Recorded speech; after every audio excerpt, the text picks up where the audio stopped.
여러분 안녕하십니까? 포항 MBC 뉴스투데이입니다. 경북 동해안 지역은 건조주의보가 내려진 가운데 아침부터 추위가 기승을 부리겠습니다. 오늘 아침 최저기온은 영하 5도에서 영하 3도까지 내려가 추운 날씨를 보이겠고 낮 최고기온은 7에서 10도의 분포로 어제와 비슷하겠습니다. 동해 먼바다에는 풍랑주의보가 내려진 가운데 바다의 물결은 1에서 2.5m로 높게 일겠습니다. 포항사랑 상품권이 판매 사흘 만에 1차분 300억 원을 모두 매진되는 등 기대 이상의 판매액을 기록했습니다. 그런데 10% 할인에다 한 번에 구입할 수 있는 금액이 많다 보니 정작 많은 시민들이 구입을 하지 못하는 문제점이 드러났습니다. 상품권 판매 효과와 개선점을 김철승 기자가 보도합니다. 포항시가 침체된 지역 경제를 살리기 위해 발행한 포항사랑 상품권. 올해 발행할 1,000억 원 가운데 10% 할인한 1차분 300억 원이 사흘 만에 모두 팔렸습니다. 동네 음식점 등 가맹점들은 매출이 다소 늘어나고 바로 현금화가 가능해 경제적 효과를 느끼고 있습니다. 이게 당일 받아서 다음 날 죽도시장, 재래시장 가서 이렇게 시장도 볼 수 있고 그래서 그 점이 많이 좋아요. 그러나 상품권 판매 과정 곳곳에서 문제점을 드러냈습니다. 개인의 경우 연간 구매액인 400만 원을 한꺼번에 구입할 수 있도록 해 이른바 상품권 깡의 우려를 낳으면서 판매 창구는 북새통을 이뤘고 실질 구매자들은 구입을 하지 못했습니다. 주위에서 많이 사고 싶은 사람이 많이 못 산 사람도 있더라고요. 그러니까 조금 더 해도 괜찮을 것 같아요. 실제로 개인 구매액은 265억 원, 구매자는 15,000여 명으로 전체 가구의 7%만 구매한 셈으로 두루 사용하게 하려는 의도가 훼손됐습니다. 포항시는 이 같은 문제점을 개선하기 위해 2차분 300억 원 가운데 오는 10일쯤 판매할 7억 원은 월 한도를 30만 원으로 제한하고 이달 말 발행할 나머지 293억 원은 할인율을 5%로 낮췄습니다. 앞으로 그 5%로 정하고 그다음 월간 한도액을 정하면 많은 사람들에게 골고루 살 수 있는 기회가 있을 것으로 기대됩니다. 또 가맹점의 한 달 상품권 환전 한도가 1,000만 원밖에 안 돼 매출이 많은 업소가 가맹점 가입을 꺼리는 문제점도 드러나고 있습니다. 일부에서는 외부에서도 구입할 수 있도록 하고 포항, 울산, 경주 등 해오름 동맹 공동 상품권 발행 검토도 제안하고 있습니다. MBC 뉴스 김철승입니다. 시중에 유통된 300억 원의 포항사랑 상품권이 정상적으로 유통되지 않고 그대로 환전되는 의심 사례가 잇따라 적발되고 있습니다.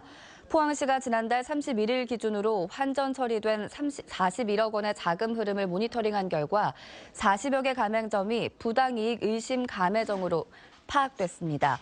출시 당일 500만 원 이상 환전 처리한 업소가 13개소이고 분식점이나 소규모 슈퍼, 편의점 등에서 하루 800만 원 이상 환전 처리한 업소가 12개소, 그리고 사용자의 성이 같은 사람이 한 가맹점에서 환전 처리한 업소가 7개소 등으로 나타났습니다. 포항시는 부시장을 본부장으로 부정유통대응본부를 구성하고 부정유통이 확인되면 개인은 할인 혜택을 폐지하고 가맹점은 가맹점 지정을 취소하기로 했습니다. 경상북도는 국비가 포함된 올해 보육 예산을 지난해보다 7.7%인 335억 원을 증액한 4,665억 원으로 편성해 맞춤형 보육 정책을 추진하기로 했습니다. 보육 인프라 확충을 위해 현재 139개인 공공형 어린이집을 30개 더 지정하고 5억 원을 들여 울진과 상주에 국공립 어린이집을 만들기로 했습니다. 또 유아 인성 강사 200명을 더 모집하고 보육교사 근무 여건 개선을 위해 영아반 보조교사 550명을 지원하기로 했습니다. 도내 어린이집은 2,100여 곳에 보육아동은 7만 1,000여 명, 보육교직원은 15,700여 명입니다. 포항시와 동양건설산업이 투자 양해각서를 체결하고 추진한 두호 마리나 항만 개발 사업이 난항을 겪고 있습니다. 동양건설산업은 사업성이 부족하다며 1,200가구의 주상복합 아파트 건축을 요구하고 있지만 포항시는 도시기본계획상 상업 전용 용지로 지정돼 용도 변경이 어렵다는 입장입니다. 이에 따라 오는 2019년까지 환호 해맞이 공원 앞 해상과 육상 22만 제곱미터를 개발해 요트 계류장을 만들려던 1단계 사업은 착공조차 하지 못하고 있고 민자를 유치해 상업시설을 조성하려던 2단계 계획도 표류하고 있습니다. 화재 경보기와 소화기는 초기 진화와 대피에 큰 도움을 주는 소방시설인데요. 오는 5일부터 모든 주택에 이러한 소방시설을 의무적으로 설치해야 합니다. 박상환 기자가 보도합니다. 지난해 12월 말 경주시 강동면 단구리의 한 1층 주택에서 불이 나 50대 남성이 숨졌습니다. 이에 앞서 10월 17일에는 포항시 환호동의 한 단독주택에서 불이 나 80대 남성이 숨졌고 이를 구하려던 이웃 주민도 다쳤습니다. 모두 초기 화재 진압과 대피 활동이 늦어 피해가 컸습니다. 이런 피해를 막기 위해 화재 경보기와 소화기를 의무적으로 설치하는 법이 5일부터 시행됩니다.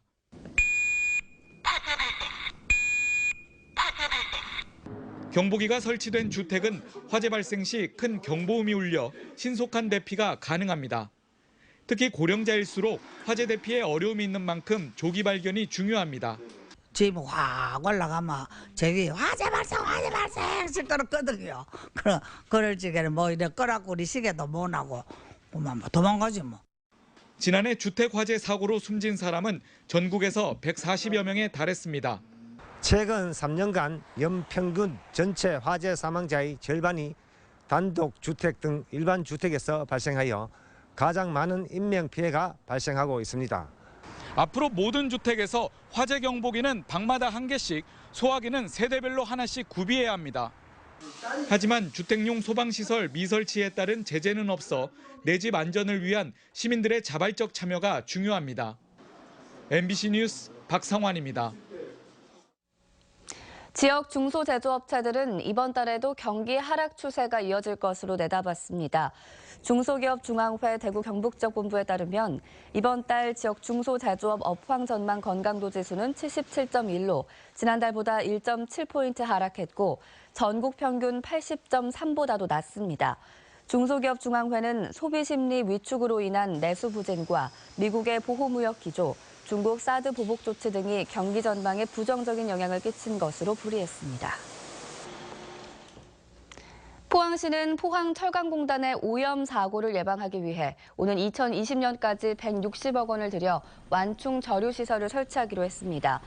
저류시설은 포항철강공단 1, 2, 3 단지에 설치되는데 포항시는 다음 달 용역업체를 선정하고 오는 4월 실시 설계에 들어가 2020년까지 완공할 예정입니다. 한편 포항철강공단 1, 2단지의 경우 철강과 석유화학 등 39개 사업장에서 하루 1,800여 톤의 유해물질을 배출하고 있고 지난 2015년부터 관련 법률이 개정돼 완충 저류시설 설치가 의무화됐습니다.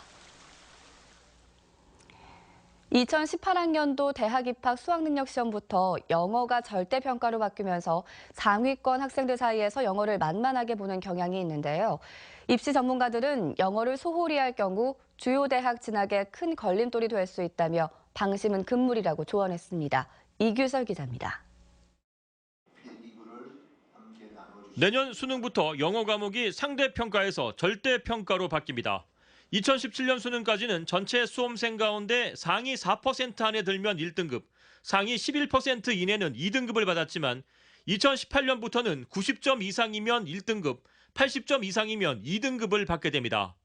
2017년 수능 난이도를 적용했을 때 90점 이상 1등급은 8.12%, 80점 이상 2등급은 18.76%로 등급별 인원이 2배 가까이 늘어나는 겁니다. 얼핏 보면 영어가 만만해졌다고 생각할 수 있지만 영어가 어렵게 출제될 경우 1등급 비율이 예상보다 줄어들 수도 있습니다. 90점 학생은 1등급이 되고 89점 학생은 2등급이 되는데 이 1점 차가 실제 수능에서 미치는 영향이 커질 수 있는 구조가 등급제가 갖고 있는 한계라고 볼 수 있습니다. 주요 상위 대학들이 영어 과목의 등급 간 점수 차를 늘린 것도 변수가 될 수 있습니다. 연세대학교의 경우 입시 총점 900점에 영어 1등급과 2등급의 차이는 7.5점, 한양대는 총점 1000점에 4점이 차이 나고 경희대도 등급 간 점수차가 4.8점입니다. 즉 상위권 학생이 영어를 소홀히 해 2등급을 받을 경우 사실상 수도권 주요대 합격이 어려워지는 겁니다. 일부 대학의 경우에는 2등급을 맞게 되면 지원에서 상당한 어려움이 예상되고 이런 학생 같은 경우에는 등급 간 점수차가 적은 대학에 밖에 지원할 수 없는 구조를 갖게 됩니다. 게다가 대학 수시 선발 비중이 점점 높아지는 상황에서 내신 성적의 경우 영어 상대평가가 그대로 유지되기 때문에 영어 공부를 소홀히 해서는 안 됩니다. MBC 뉴스 이규설입니다. 경북교육청이 최근 교육부가 주최한 제18회 전국 교실 수업 개선 실천 사례 연구 발표 대회에서 전국 1위를 차지했습니다. 경북교육청은 전체 입상자 39명 가운데 41%에 해당하는 18명의 입상자를 배출했으며 지난 2000년부터 올해까지 16년 동안 1위 자리를 놓치지 않는 성과를 냈습니다. 이 대회는 우수한 교사를 발굴하기 위해 교육부가 매년 주최하고 있으며 특히 학생들의 변화 정도와 실제 수업 능력 등을 다각도로 평가해 입상자를 선정합니다. 경북지방경찰청이 전국에서 처음으로 수사 경험이 풍부한 경찰관 10명으로 구성된 장기 실종자 추적팀을 만들어 앞으로 실종 1년 이상인 33명을 집중적으로 추적할 예정입니다. 경북경찰청은 3년 전 성주에서 실종된 20대 장애인 여성을 지난해 대구에서 발견해 가족의 품으로 돌려보낸 적이 있는데 이를 계기로 장기 실종자 추적팀을 운영하기로 했습니다. 역사 국정교과서 최종본에서도 대구의 근현대사 상당 부분에서 오류가 여전한 것으로 드러나면서 반발이 커지고 있습니다. 관련 단체들은 국정교과서 폐기를 촉구하고 있습니다. 보도에 양관희 기자입니다. 대구시의회는 지난해 7월 10월 항쟁 위령 사업 지원 조례안을 통과시켰습니다. 과거사 정리위원회에서 10월 항쟁이 정부에 의한 민간인 희생을 인정한 데 이은 조치였습니다. 그런데도 역사 국정교과서에는 미군정에 대항한 조선공산당 투쟁으로 기술했습니다. 조선공산당으로 매도해가 폭동으로 매도해가지고 넉 줄, 5줄이 실렸다는 것은 말이 안 되는 처사고 이 국정교과서는 밖에 빛을 못 보고 불쏘시개감으로 들어가야 됩니다. 대구의 자랑 국채보상운동은 기존 대부분 교과서에 있던 사진물 하나 없이 마치 서울에서 시작된 것처럼 설명하고 있습니다. 국가기념일 지정이 추진되고 있는 2.28 민주운동은 날짜조차 언급하지 않은 채 단 석 줄로 의미를 축소했습니다. 지난해 11월 국정역사교과서 현장 검토본 공개 이후 이런 부분들이 지적됐지만 전혀 수정되지 않았습니다. 민주주의 민주화운동에 역사적인 횃불을 들은 운동이 바로 대구에서 일어났던 2.28 민주화운동입니다. 이 부분을 앞으로는 제대로 좀 반영될 수 있도록 저희들이 이견도 이미 제출해놓고 역사학계에서는 오류 수정 차원이 아니라 역사 국정교과서 자체를 폐기해야 한다고 주장하고 있습니다. 근데 그런 부분이 전혀 수정이 안 됐다는 것부터가 벌써 이 검토를 하고 수정을 했어도 그 기간이 너무 짧았고 졸속으로 했다는 것을 방증하는 것이 아닌가 그렇게 보고 있습니다. 대구의 근현대사 오류가 드러나고 수정도 이뤄지지 않은 가운데 대구와 경북교육청은 정부의 역사교과서 추진 방침을 그대로 따르겠다는 입장을 보이고 있습니다. MBC 뉴스 양관입니다. 국정역사교과서 연구학교 신청 마감이 오늘 10일로 다가온 가운데 경북에선 처음으로 울진의 한 고등학교가 연구학교 신청을 검토 중인 것으로 알려졌습니다. 연구학교 신청을 위해선 전체 교원의 80% 동의를 받은 뒤 학교 운영위원회 심의를 통과해야 합니다. 교육부가 승진 가산점과 학교당 1,000만 원의 예산 지원을 인센티브로 내걸었고 이영우 교육감이 국정교과서에 찬성 입장을 거듭 표명하면서 추가로 연구학교 신청을 검토하는 학교가 더 늘어날 가능성도 있습니다. 한국수력원자력 한울원자력본부는 건설 중인 신한울원전 2호기 초기 전원을 가압하고 본격 시운전에 들어간다고 밝혔습니다. 초기 전원 가압은 원전 설비를 시험하려고 전력을 처음 공급하는 절차로 신한울 1호기는 2015년 3월 초기 전원을 가압했습니다. 신한울 1, 2호기는 지난 2009년 아랍에미리트에 수출한 것과 동일한 140만 킬로와트급 신형 가압 경수로 원전으로 1호기는 내년 4월, 2호기는 2019년 2월에 각각 준공 예정입니다. 음력 정월 초닷새, 도산서원에서는 퇴계선생께 세배를 드리는 정알예가 봉행되는데요. 여성 참여자가 갈수록 늘어나고 세뱃돈도 건네지는 등 서원이 달라지고 있습니다. 김건엽 기자입니다. 퇴계선생을 기리는 유생들이 도산서원에 모였습니다. 정교당 마당 동서편에 나눠선 유생들은 서로 예를 갖춘 뒤 선생의 위패를 모신 상덕사로 향합니다. 매년 음력 정월 초다새에 봉행되는 정알레. 큰 스승인 퇴계 선생께 드리는 세배입니다. 헌관이여 개제배. 이번 정알레에는 여성들도 10여 명 참석했습니다. 퇴계 선생님께 이렇게 세배를 할 수 있어서 기쁘고 영광으로 생각하고 있습니다.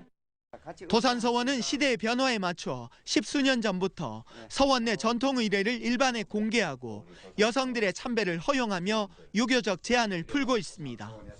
가정교육부터 우리 사회가 더욱 여성분들의 활동으로 인해 가지고 우리 사회가 더욱 밝고 건강하게 하는 그런 생각으로 정알레 참석자들에겐 도산서원의 모습이 있는 1,000원권이 담긴 세뱃돈이 건네졌습니다. 이 맑은 기운을 널리 퍼뜨려서 우리 사회가 좀 더 좋고 전통의 가치와 가르침은 고수하고 시대 흐름도 따르면서 서원이 변화하고 있습니다. MBC 뉴스 김건엽입니다.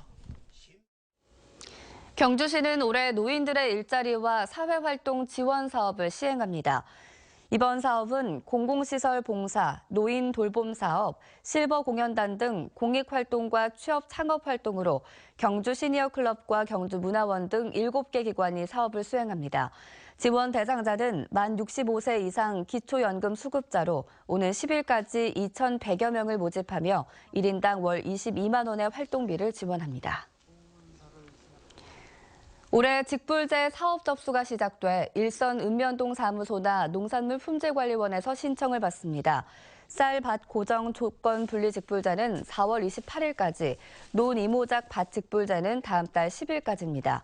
지원 단가는 밭 고정 직불금은 헥타르당 평균 45만 원, 조건 분리 직불금은 농지 55만 원, 초지 30만 원으로 각각 5만 원 인상됐고, 밭 고정 직불금은 지능지역 안과 밖이 구분돼 지능지역 안일 경우 헥타르당 57만 5천 원입니다.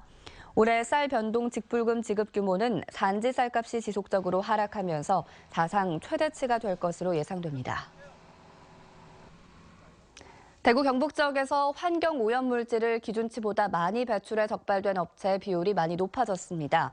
대구지방환경청은 지난해 환경 오염물질 배출 업체 510곳에 대한 점검 결과 법규를 위반한 212곳을 적발해 적발 비율이 전체의 41.6%를 차지했고, 이는 2015년의 적발 비율 33.5%보다 많이 높아진 수치입니다. 유형별로는 배출시설 허가와 신고 미이행 46건, 배출 허용 기준 초과 32건, 폐기물 부적정 보관 22건, 배출시설 비정상 가동 18건 등의 순입니다. 봄철 산불 조심 기간이 일주일 앞당겨져 어제부터 시작되면서 일선시군이 산불 방지 대책본부를 가동하고 산불 전문 진화대와 감시원, 무인 감시 카메라로 초동 진화 태세를 갖췄습니다. 또 이달 말 이전까지 마을 공동으로 논밭두렁과 농산 부산물 소각을 하고 3월부터는 전면 금지할 예정입니다. 지난해 11월부터 최근까지 내린 강우량은 193mm로 1년 전 같은 기간의 3분의 1에 불과해 산불 위험이 높은 상황입니다. 경상북도는 올해분 비영리 민간단체 공익활동 사업을 이달 한 달 동안 공모합니다. 도에 등록된 비영리 민간단체는 누구나 참여할 수 있고 대상 사업은 취약계층 복지 증진, 시민의식 함양, 서민경제 활성화, 전통문화 계승 발전, 환경보전과 자원절약 등 6개 분야입니다. 대상자 선정은 경북공익사업선정위원회에서 3월 말 확정하며 한 개 단체에 1,000만 원 이내로 모두 6억 원을 지원합니다. 경상북도는 오는 14일 발렌타인데이를 앞두고 초콜릿 과자 캔디류 제품에 대해 오는 7일까지 특별 합동 지도 점검을 합니다. 점검 대상은 무신고 무허가 원료 사용 판매, 보관 여부, 냉동 냉장 제품 유통 및 보존 기준 준수 여부, 유통기한 경과 제품 진열 판매를 목적으로 한 보관 여부 등입니다. 특히 과거에 위반 이력이 있는 식품 제조 판매 업체에서 생산된 초콜릿 과자 캔디류 가운데 위해 우려 제품 등을 중점 검사합니다.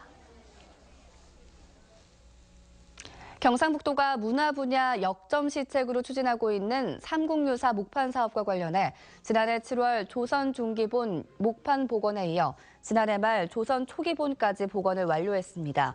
올해 상반기에 이들을 집대성한 경상북도 교감본을 디지털 방식으로 제작해 인터넷으로 공개하면 삼국유사 목판 사업은 3년여 만에 결실을 맺게 됩니다. 경상북도는 올해 국가 차원의 삼국유사 역사문화 벨트 사업과 중부 지역 7개 시도와 함께 삼국유사 문화 공동개발 사업 등도 추진합니다. 대구 경북 쪽 중소기업의 지난해 수출액이 증가한 것으로 나타났습니다. 대구 경북 중소기업청에 따르면 지난해 대구 경북 중소기업 수출액은 103억 900만 달러로 지난 2015년에 비해 4.5% 늘었습니다. 반면 중견기업의 경우 자동차 부품과 철강 산업의 부진으로 11.7% 감소했고 대기업은 14.1% 줄었습니다. 동국대학교 경주병원장에 나등영 씨가 취임했습니다. 나등영 신임 병원장은 서울 아산병원 심장내과 전문의와 동국대 경주병원 진료부장 등을 역임했습니다. 네, 이상으로 포항 MBC 뉴스투데이를 마칩니다. 여러분 고맙습니다.